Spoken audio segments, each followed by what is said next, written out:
हमारे YouTube channel में स्वागत है और आप सभी को जया एकादशी की बहुत बहुत शुभकामनाएं। तो चलिए शुरू करते हैं जया एकादशी व्रत कथा। धर्मराज युधिष्ठिर बोले, हे भगवान, आपने माघ के कृष्ण पक्ष की सटतिला एकादशी का अत्यंत सुंदर वर्णन किया।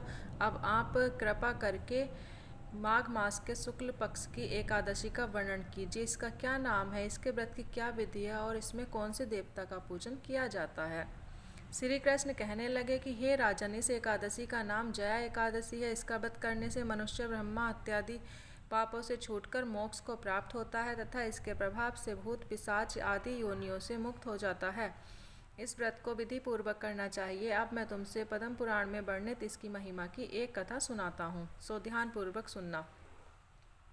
देवराज इंद्र स्वर्ग में राज करते थे और अन्य सब देवगण सुखपूर्वक स्वर्ग में रहते थे। एक समय इंद्र अपनी इच्छा अनुसार नंदन वन में अप्सराओं के साथ विहार कर रहे थे और गंधर्व गान कर रहे थे। उन गंधर्वों में प्रसिद्ध पुष्पदंत तथा उसकी कन्या पुष्पवती और चित्रसेन तथा उसकी स्त्री मालिनी भी उपस्थित थे। साथ ही मालिनी का पुत्र पुष्पवान और उसका पुत्र माल्यवान भी उपस्थित थे। पुष्पवती गंधर्व कन्या माल्यवान को देखकर उस पर मोहित हो गई और माल्यवान पर काम बाण चलाने लगी। उसने अपने रूप लावण्य और हाव भाव से माल्यवान को बस में कर लिया। हे राजन, वह पुष्पवती अत्यंत सुंदर थी। अब वे इंद्र को प्रसन्न करने के लिए गान करने लगे, परंतु परस्पर मोहित हो जाने के कारण उनका चित्त भ्रमित हो गया था। इनके ठीक प्रकार न गाने तथा स्वर ताल ठीक नहीं होने से इंद्र इनके प्रेम को समझ गया और उन्होंने इसमें अपना अपमान समझकर उनको शाप दे दिया। इंद्र ने कहा, हे मूर्खों, तुमने मेरी आज्ञा का उल्लंघन किया है, इसलिए तुम्हारा धिक्कार है। अब तुम दोनों स्त्री पुरुष के रूप में मृत्युलोक में जाकर पिशाच रूप धारण करो और अपने कर्म का फल भोगो।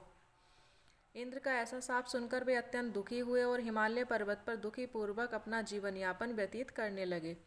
उन्हें गंध रस तथा स्पर्श आदि का कुछ भी ज्ञान नहीं था। वहाँ उनको महान दुख मिल रहे थे। उन्हें एक क्षण के लिए भी निद्रा नहीं आती थी। उस जगह अत्यंत शीत था, इससे उनके रोंगटे खड़े रहते थे और मारे शीत के दांत बजते रहते। एक दिन पिशाच ने अपनी स्त्री से कहा कि पिछले जन्म में हमने ऐसे कौन से पाप किए थे जिससे हमको यह दुखदायी पिशाच योनि प्राप्त हुई। इस पिशाच योनि से तो नरक के दुख सहना ही उत्तम है, अतः हमें अब किसी प्रकार का पाप नहीं करना चाहिए। इस प्रकार विचार करते हुए वे अपने दिन व्यतीत कर रहे थे। देवयोग से तभी माघ मास में शुक्ल पक्ष की जया नामक एकादशी आई। उस दिन उन्होंने कुछ भी भोजन नहीं किया और न कोई पाप कर्म ही किया, केवल फल फूल खाकर ही दिन व्यतीत किया और सायंकाल के समय महान दुख से पीपल के वृक्ष के नीचे बैठ गए। उस समय सूर्य भगवान अस्त हो रहे थे। उस रात को अत्यंत ठंड थी, इस कारण वे दोनों शीत के मारे अति दुखित होकर मृतक के समान आपस में चिपटे हुए पड़े रहे। उस रात्रि को उनको निद्रा भी नहीं आई। हे राजन, जया एकादशी के उपवास और रात्रि के जागरण से दूसरे दिन प्रभात होते ही उनकी पिशाच योनि छूट गई। अत्यंत सुंदर गंधर्व और अप्सरा की देह धारण कर सुंदर वस्त्राभूषणों से अलंकृत होकर उन्होंने स्वर्ग लोक को प्रस्थान किया। उस समय आकाश में देवता उनकी स्तुति करते हुए पुष्प वर्षा करने लगे। स्वर्गलोक में जाकर इन दोनों ने देवराज इंद्र को प्रणाम किया। इंद्र इनको पहले रूप में देखकर अत्यंत आश्चर्यचकित हुआ और पूछने लगा कि तुमने अपनी पिशाच योनि से किस तरह छुटकारा पाया है, सो सब बतलाओ। माल्यवान बोले, हे देवेंद्र, भगवान विष्णु की कृपा और जया एकादशी के व्रत के प्रभाव से ही हमारी पिशाच देह छूटी है। तब इंद्र बोले कि हे माल्यवान, भगवान की कृपा और एकादशी का व्रत करने से न केवल तुम्हारी पिशाच योनि छूट गई, वरन हम लोगों के भी बंदनीय हो गए, क्योंकि विष्णु और शिव के भक्त हम लोगों के बंदनीय हैं। अतः आप धन्य हैं। अब आप पुष्पवती के साथ जाकर विहार करो।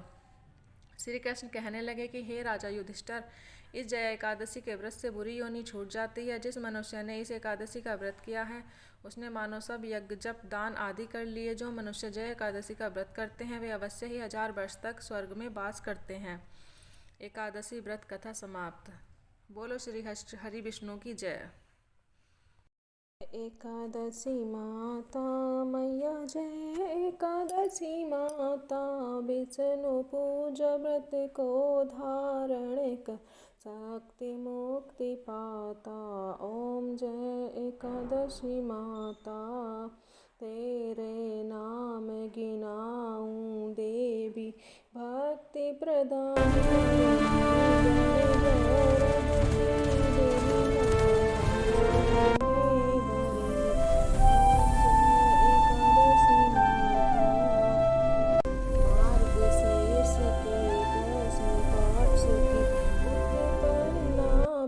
बृहस्पतारिणी जन्मी शुक्ल पक्ष में हुई मोक्षदा मुक्तिदाता बन आई। ओम जय एकादशी माता। पौष के कृष्ण पक्ष की सफला नामक है, शुक्ल पक्ष में होए पुत्रदा आनंद अधिक रहे। ओम जय एकादशी माता। नाम सटतिला माघ मास में कृष्ण पक्ष आवे, शुक्ल पक्ष में जया कहावे, विजय सदा पावे। ओम जय एकादशी माता। विजया फागुन कृष्ण पक्ष में शुक्ला आमल की पाप मोचनी, कृष्ण पक्ष में चैत्र महाबली की। ओम जय एकादशी माता। चैत्र शुक्ल में नाम कामदा धन देने वाली, नाम बरुथिनी कृष्ण पक्ष में बैसाख माह वाली। ओम जय एकादशी माता।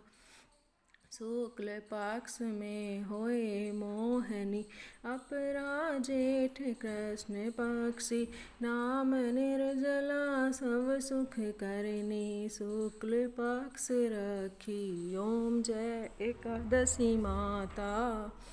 योगिनी नाम आषाढ़ में जानो, कृष्ण पक्ष करनी, देव शयनी नाम कहायो, शुक्ल पक्ष धरनी। ओम जय एकादशी माता। कामिका श्रावण मास में आव, कृष्ण पक्ष कहिए, श्रावण शुक्ला होए पवित्र, आनंद से रहिए। ओम जय एकादशी माता।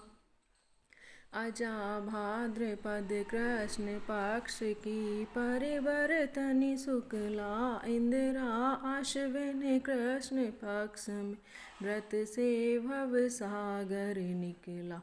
ओम जय एकादशी माता। पापा कौन सा है शुक्ल पक्ष में आप हरनहारी, रमा मास कार्तिक में आवे, सुखदायक भारी। ओम जय एकादशी माता।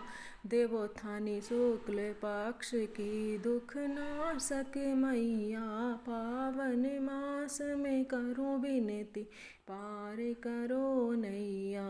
ओम जय एकादशी माता।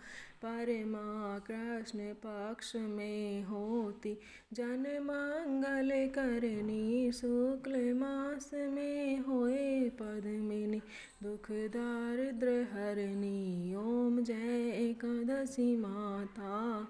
जो कोई आरती एकादशी की भक्ति सहित गावे, जन गुर दिता स्वर्ग का वासा, निश्चय वह पावे। ओम जय एकादशी माता।